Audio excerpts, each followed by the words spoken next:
Hi అండి, అందరికీ నమస్తే. Welcome back to Shailu specials. ఈరోజు వీడియోలో బొబ్బర్ల వడలు చూపించబోతున్నానండి. కొంతమంది వీటిని అలసందలని కూడా అంటారు కదా. అయితే ఈ అలసందల్లో ఎన్నో ప్రయోజనాలు ఉన్నాయండి.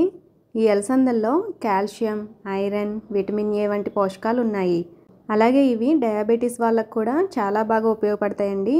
మరి లేట్ చేయకుండా ఈ అలసంద వడలను ఎలా ప్రిపేర్ చేసుకోవాలో చూసేద్దాం. ఫస్ట్ అయితే ఒక కప్పు బొబ్బర్లు తీసుకుని ఒకసారి వాష్ చేసుకుని మళ్ళీ నీళ్ళు పోసి 5 to 6 అవర్స్ వరకు నానబెట్టుకోవాలి.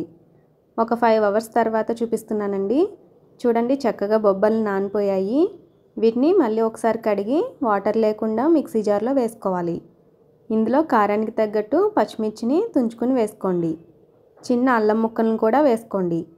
అలాగే 1 స్పూన్ జీలకర్ర, టేస్ట్కి సరిపడా సాల్ట్ వేసుకుని కొంచెం బరకగా మిక్సీ పట్టుకోవాలి. చూసారు కదండి, నీళ్ళు వేయకుండా ఇలా కొంచెం బరకగా మిక్సీ పట్టుకుని ఉంచుకోండి.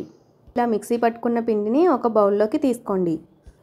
ఇప్పుడు ఇందులో సన్నగా కట్ చేసిన ఉల్లిపాయ ముక్కలు, సన్నగా తరిగిన కరివేపాకు, అలాగే కొత్తిమీర వేసి అంతా ఒకసారి బాగా మిక్స్ అయ్యేలాగా కలుపుకోండి. ఇప్పుడు డీప్ ఫ్రైకి సరిపడా ఆయిల్ వేసుకుని ఆయిల్ని హీట్ చేసుకోండి.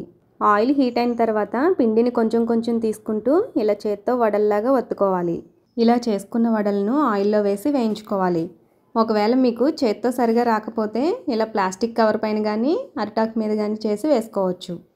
ఇలా ఆయిల్కి సరిపడినన్ని వడలు వేసుకుని మీడియం ఫ్లేమ్లో అటు ఇటు తిప్పుకుంటూ వేయించుకోవాలి.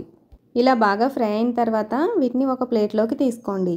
ఇదే విధంగా మిగతా పిండిని కూడా వడల్లా వేసి తీసుకోండి. ఇంతేనండి, చాలా సింపుల్గా టేస్టీగా అలసందల వడలను చేసేసుకోవచ్చు. చాలా క్రిస్పీగా చాలా బాగుంటాయండి. తప్పకుండా ట్రై చేయండి. మరి ఈ వీడియో కనుక మీకు నచ్చినట్లయితే లైక్ చేసి కామెంట్ చేయండి.